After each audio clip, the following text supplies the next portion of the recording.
i-describe muna natin ang current situation para malaman natin kung para sa iba ang reading o hindi. Dito ang side mo at dito naman ang side ng other person. Naiba yung location ng cellphone kasi masyadong malaki yung mga cards. So at least dito kita, 'di ba? Kahit papaano. Dito sa current situation mo para malaman mo kung para sa ibang reading o hindi. May anak ka na siguro, may anak tayo dito. Tapos may ice queen tayo. Pag nakita ko 'yan, ang dating cold yung babae. So babae ka siguro kasi dalawa babae dito. O pwedeng 3 anak nyo. O may anak kayo in general. So, ang dating babae ka siguro o kung lalaki ka, tatama lang sa'yo ang reading na to kung ini-embody mo yung feminine energy. So, pag sinabi mong feminine energy, sunod-sunuran ka lang. Sunod-sunuran ka lang sa person mo. Siya yung nagdadala ng relasyon. Under ka. Okay? Under ka niya. Under the saya. So, kung babae ka na tao, o lalaki na in-embody ang feminine energy, let's proceed. Ang dating ayaw mo makipag-usap sa kanya. Long distance siguro kayo. O yung naging relasyon nyo, long distance. Kasi may long distance relationship. Ngayon, kung sa tingin mo para sa iyo ang reading, magtuloy tayo dito sa person mo. O other person, sorry. Current situation ng other person at ng person mo. Pero dito mukhang break na kayo. Sa side mo. So, current situation nila, lalaki, maitim siguro. O yung babae, kung masculine energy, ay morena. So, may dark male tayo dito. So, maitim, morena, moreno, tan, ang kulay ng balat. Bakit may work tayo dito? Past love. So, yung combination parang dating ka-workmate niya siguro ex niya o ka-fling niya dati, ka-flirtan. Ewan ko. Ang dating niyang naging karelasyon sila ulit. O dating ka-fling, ka-flirt sila ulit. Kasi past love eh. So, ang dating past, dating ka-workmate, pwede rin. So,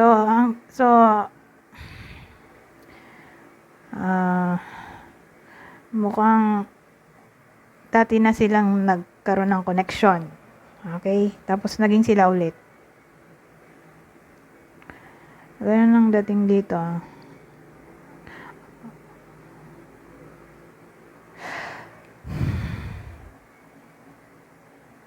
Kasi may work tayo dito eh. So, iniisip ko ka-workmate, na dating ka-fling, ka-flirt, o ka-relasyon. Pwede alam mo to, hindi. O ex, ka-workmate, o dating ka-workmate. Kasi may work eh. Specific work. Yung clue. Tapos past love. Or regardless kung sino yan. Kung ka-workmate niya ba yun o hindi. Pero ex, posible. Past love eh. So, ex-girlfriend, ex-lava, o pwede rin namang ex nga. Mag-ex sila, tinatry nila ulit i-work out yung connection. So, ganyan ang connection. Kung para sa iyo ang reading, let's proceed. Punta tayo sa feelings ng other person sa person mo at feelings ng person mo sa other person. So, feelings nila para sa isa't isa, dito yung other person.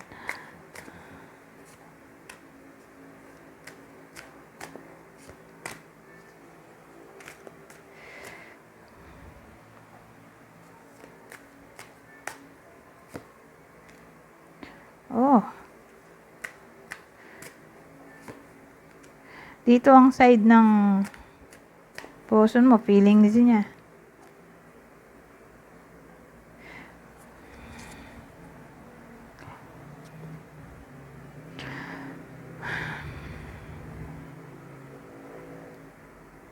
So, ano feelings ng other person sa person mo o ex? Kasi mukhang no contact na kayo ngayon o ghosting yung nangyari. Whether ikaw yung nang ghost o siya, pero ang dating ayaw mo na siyang makausap. So, feelings naman ng other person sa person mo. Kinarma siya eh. So, ang dating nag-start na siya mag-heal.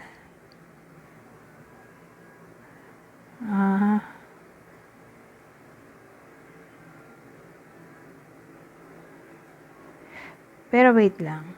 Foundation, establish family security.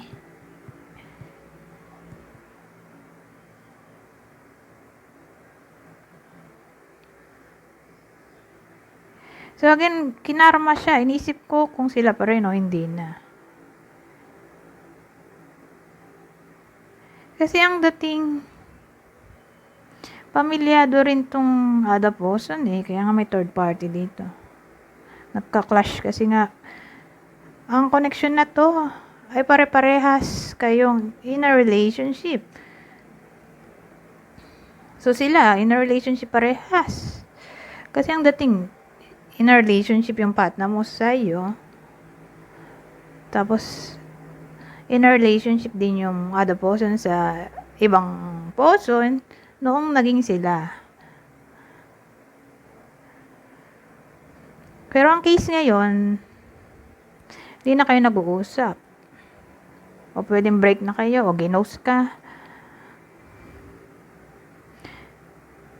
Pero, ang dating kasi, kinarma siya eh.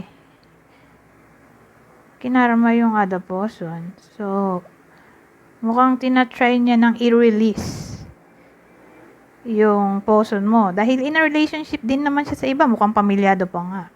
O kung di man ganun ay engaged o engaged o ikakasal pares lang pala. Engaged o kasal na talaga.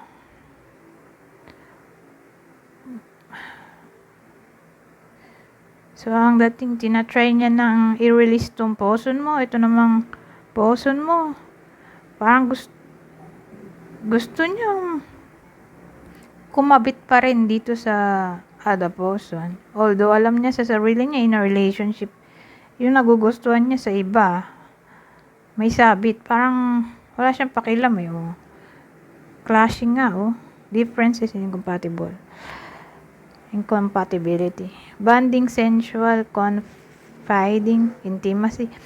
Ang dating walang pakialam yung person mo, kahit in a relationship na sa iba, yung other person, dahil nga mahal niya, intimacy to.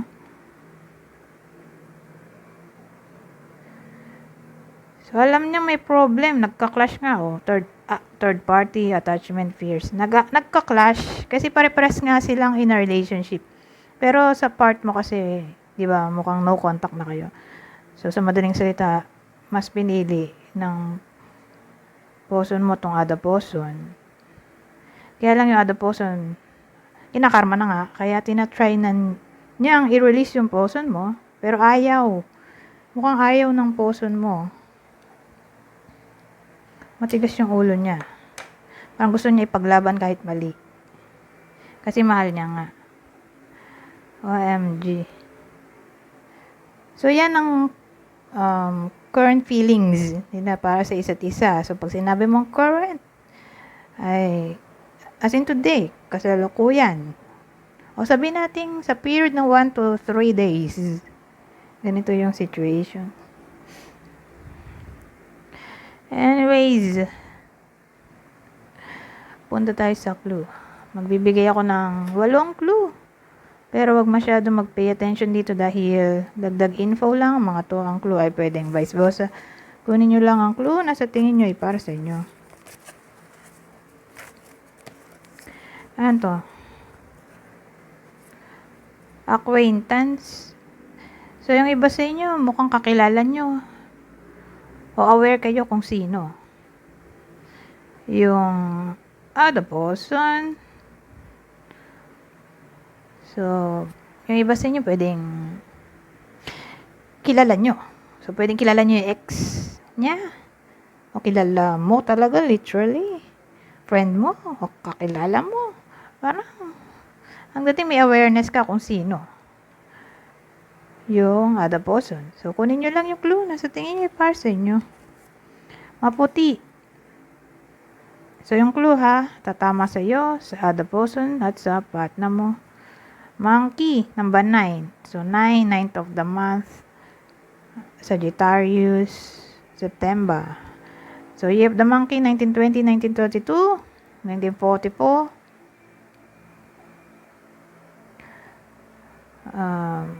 1956, 1968, 1980, 1992, 2004.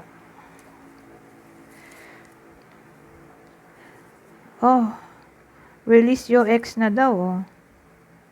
Advice na siguro to. Release your ex. Z. Letter Z.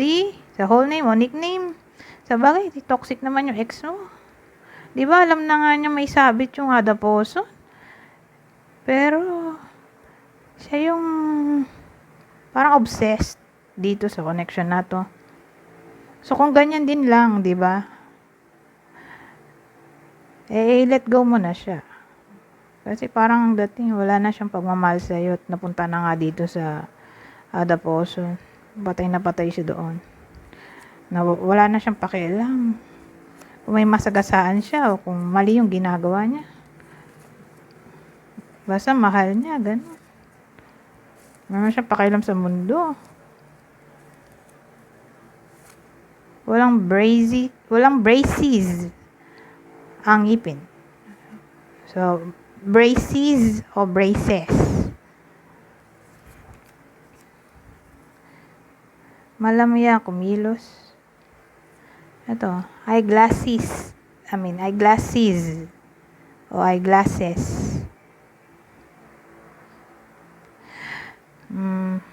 Anyways, hanggang dito na lang. Goodbye for now.